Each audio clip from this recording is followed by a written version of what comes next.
devant votre télématin. Nous sommes avec Olivia de Lamberterie. Bonjour Olivia. Bonjour Olivia. Alors aujourd'hui, vous nous présentez le premier roman de Doan Bui. Ça s'appelle La Tour. Apparemment, vous avez adoré. Et ça nous emmène sur la dalle des Olympiades, qui est un quartier du 13e arrondissement de Paris, exactement dans la tour Melbourne. Alors c'est quoi cette tour? Est-ce qu'elle existe vraiment, Olivia? Eh bien non, elle n'existe pas, mais elle aurait dû exister en fait.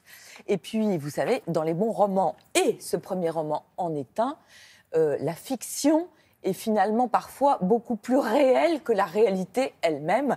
Doan Bui est journaliste, elle a eu le prix Albert Londres et elle connaît son sujet sur le bout de la plume.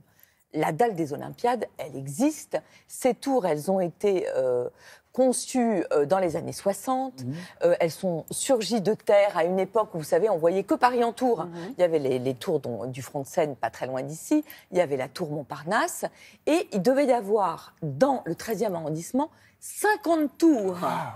Alors, Doan Bui, elle est très piquante. Elle explique que quand les tours surgissent, c'est Pompidou, c'est le président de la modernité, on voit tout de manière comme ça verticale. Et puis Pompidou meurt, il y a Valéry Giscard d'Estaing qui, lui, est plutôt le président de la tradition, il aime que les châteaux et pas du tout les tours. Et du coup, il y aura seulement 11 tours sur l'esplanade des Olympiades. Je crois qu'on va en savoir plus avec les architectes. On les écoute. Une ville avec des vrais tours, et donc cette tour Melbourne qui n'existe pas et qui est dans le roman de Doan Bui. Un peu à la manière de Pérec dans La vie mode d'emploi, en fait, elle va raconter la vie des habitants de tous les étages de cette tour. Hein. 37 étages, 296 fenêtres, et Doan Bui va imaginer effectivement la vie de ses habitants en s'inspirant, encore une fois, de la réalité. Alors, ce qui est très intéressant, c'est que les promoteurs, ils avaient imaginé que ce seraient des cadres supérieurs qui viendraient habiter ici. Doan Bui, elle raconte que sur les prospectus, où vraiment on a la famille Récoré, et pas du tout.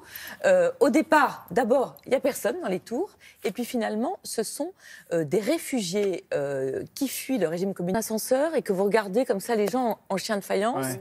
J'ajouterais, surtout s'ils sont étrangers, parfois les gens ne les regardent pas tout à fait avec bienveillance. Donc le début du livre, il est assez acide pour raconter en fait les coulisses de ce qu'on a appelé le vivre ensemble. Alors vous avez donc la famille Truong. Alors eux, ils ont fui le Vietnam. Au Vietnam, ils avaient des terres, ils avaient des domestiques, ils avaient des biens. Et puis là, on les regarde évidemment pas du tout de la même manière, on les regarde de haut. On va découvrir leur vie, celle de leur fille. Elle est née en France et puis ses parents ont été naturalisés français. Il y a des tirades absolument géniales. À l'époque, en fait, les boat people, comme on les appelait, ils étaient à la mode. Ah bon? Oui, ils étaient à la mode. Et est-ce que vous vous souvenez de la chanson de Gold qui s'appelle Plus près des étoiles? Oui, bien sûr. Ça leur était destiné. Exactement. Cette chanson qu'on chante un peu avinée à la fin des soirées. Ah bon? Les visages de miel. Là. Et oui, Thomas, c'est dingue, hein? Ah ouais. Alors, elle explique très bien d'ailleurs comment les associations de droite aidaient beaucoup les boat people, les associations de gauche, comme c'était des réfugiés qui n'étaient pas tout à fait politiquement compatibles avec leurs idées, les aidaient un peu moins. Et puis, vous avez également une dame qui arrive de Hongrie.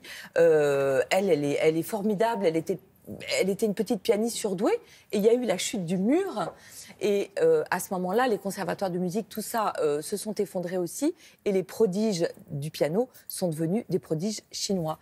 Ce qui est absolument génial dans ce livre, c'est que vous avez une photographie, si vous voulez, de la France. Et au lieu de vous raconter, comme dans les livres d'histoire, des choses qui pourraient être fastidieuses, là, vous avez la vie des gens. Vous disiez tout à l'heure, si j'étais candidate à la présidentielle, je lirais ce livre. Exactement, Dieu m'en préserve d'être candidate. Mais je lirai ce livre parce que vous savez, en ce moment, dans les discours des hommes politiques, qu'est-ce que vous entendez? Vous entendez racisme, vous entendez migrants, vous entendez vivre ensemble toujours, vous entendez intégration. Eh bien, tous ces mots qui en fait sont vides de sens dans les discours politiques, là, ce sont des gens. Et en plus, c'est pas un roman à thèse. Hein. Vous savez, moi, il y a toujours cette phrase de Hemingway que j'adore. Hemingway, il disait « Si vous avez un message, allez à la poste ». C'est pas du tout un livre à message. C'est un livre de vie, qui grouille de vie. Est-ce que dans votre livre, on croise Michel Houellebecq, le grand écrivain qui habite, je crois, une des tours des Olympiades? Exactement. Il a souvent dit, Michel Houellebecq, qu'il habitait dans ces tours. Alors, on ne le croise pas, mais c'est bien plus rigolo, en fait. Il y a un homme qui s'appelle Clément. Lui, il arrive du Mans.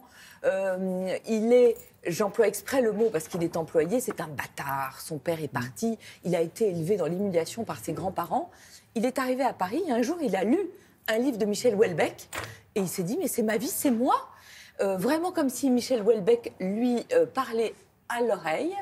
Et puis, cette adoration est devenue un peu folle et il est persuadé qu'il est la réincarnation du chien mort de Michel Oh là Houellebecq. là, Très ça va bien. très très Il loin. s'appelle Clément comme le chien. Comme le chien de On Michel va Houellebecq. s'arrêter là. Ça Mais- s'appelle La Tour Et ça a l'air formidable. Et c'est vraiment formidable. et c'est chez Grasset. un roman d'anticipation. On va même découvrir ce qui va se passer dans les années 2040 Bah, dans génial. les Olympiades. Ça plairait peut-être beaucoup à Michel Houellebecq, il faudra lui offrir.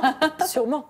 Alors, juste après, Sandrine Kiberlin vient nous Chouette. rejoindre. Ah bah oui, pour son Il est format- génial son film. Vous avez vu